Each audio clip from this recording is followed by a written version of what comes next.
Case నీదే కదూ? అవును. జేబులు వెతకండి. సూపరింటెండెంట్ గారు, నాకు ఏ శిక్షణ విధించండి, కానీ ఈ డబ్బు నాకు ఇచ్చేయండి. నా భార్య చావు బ్రతుకులో ఉంది, ఆపరేషన్ చేయించాలి. ఐఎమ్ సారీ, ఈ విషయంలో నేనేం చేయలేను. తీసుకురండి.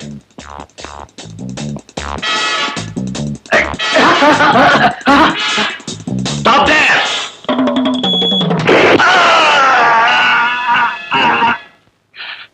ఆ రాత్రే నా భార్య ఆసుపత్రిలో చనిపోయింది. నా బిడ్డలు నాకు దూరం అయ్యారు. దీనికంతటికీ కారణం జాలి దయాలేని రాతిగుండె ఆ ఎస్పీ గారు.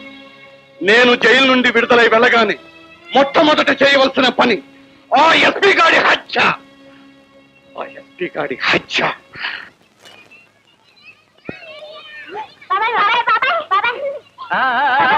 చూసావా బాబాయ్ మా స్కూల్ యూనిఫామ్ ఎలా ఉంది బాబాయ్? బ్రహ్మాండంగా ఉంది, నేను గుర్తుపట్టలేకపోయాను. బాబాయ్ ఈ స్కూల్ చాలా మంచిది, టీచర్లు కూడా చాలా మంచి వాళ్ళు. ఈ హాస్టల్లో రోజు మాకు బిస్కెట్లు, పాలు, పళ్ళు అన్ని ఇస్తున్నారు. బాబు, నువ్వు కలెక్టర్ కావాలి. దీపా, నువ్వు డాక్టర్ కావాలి. మర్చిపోయాను.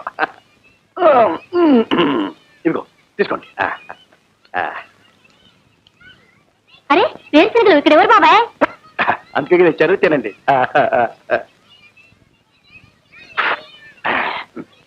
ఎస్పీ గారు, మీ మాట మీరు నిలబెట్టుకున్నారు. నేనేం చేయాలి చెప్పండి, నేను రెడీ. అప్పుడేనా?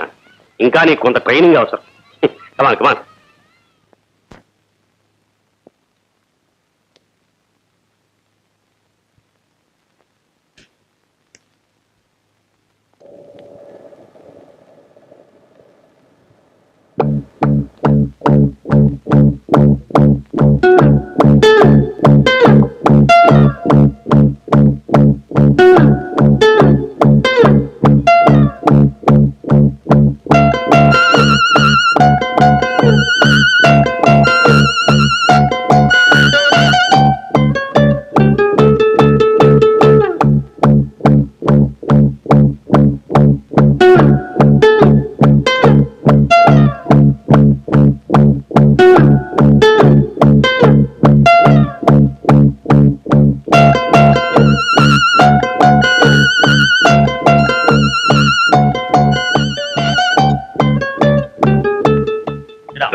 సరే గారు, సూపరింటెండెంట్ గారు, మీరు యుగంధర్ల గురించి కొన్ని విషయాలు చెప్పారు, బాగానే ఉంది.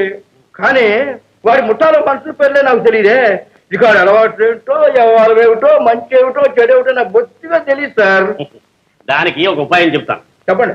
నువ్వు యుగంధరుగా వాళ్ళ దగ్గరికి వెళ్ళేసరికి నువ్వు చాలా జబ్బు మనిషిగా నీరస స్థితిలో ఉంటావు. నీ జ్ఞాపక శక్తి పూర్తిగా తగ్గిపోయి ఉంటుంది. అర్థమైందా? చెప్పండి.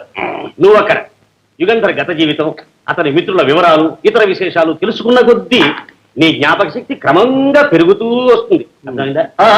అర్థమైంది. నేను అలా నటించాలంటారు అంతేగా? కరెక్ట్.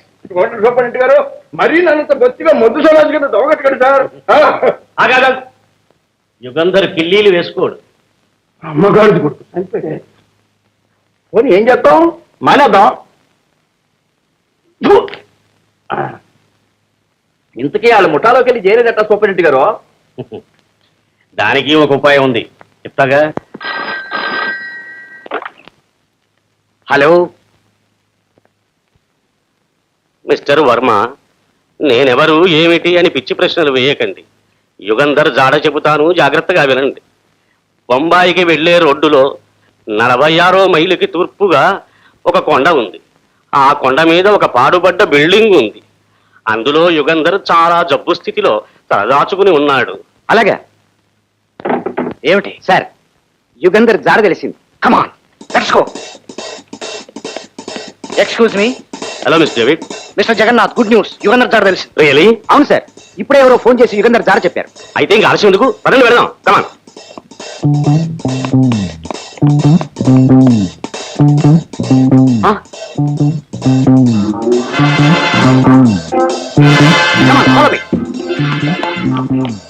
సార్ సార్ సార్ ఇట్లాంటి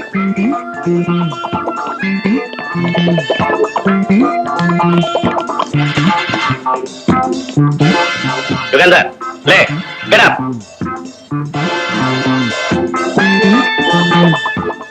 స్పృహలో లేనట్టున్నాడు. ఇతను వెంటనే హాస్పిటల్లో చేర్పించాలి. శంకర్, యుగంధర్ని హాస్పిటల్లో చేర్చారట. జ్ఞాపక శక్తి పూర్తిగా పోయింది. గతమేమీ గుర్తుకు రావట్లేదట. ఏమైనా సరే యుగంధర్ని ఎలాగైనా పోలీసుల చేతిలో నుంచి తప్పించుకొని తీసుకురావాలి. హాస్పిటల్ చుట్టూ పోలీస్ బందోబస్తు చాలా కట్టుదిట్టంగా ఉంది. యుగంధర్ని ఎలాగైనా హాస్పిటల్ నుంచి జైలుకి తీసుకెళ్తారు కదా, దారిలో అడ్డం కూడా తీసుకొచ్చేద్దాం. Your correct. ఏడ్చినట్టు ఉంది. హాస్పిటల్ దగ్గర ఇంత బందోబస్తు ఉంటే యుగంధర్ని తీసుకెళ్లేటప్పుడు తోల ఒక కానిస్టేబుల్ని వెంటపట్టి పంపిస్తారా? Your also correct. అది సరే, యుగంధర్ని తప్పించడానికి ఏదైనా ఉపాయం ఉంటే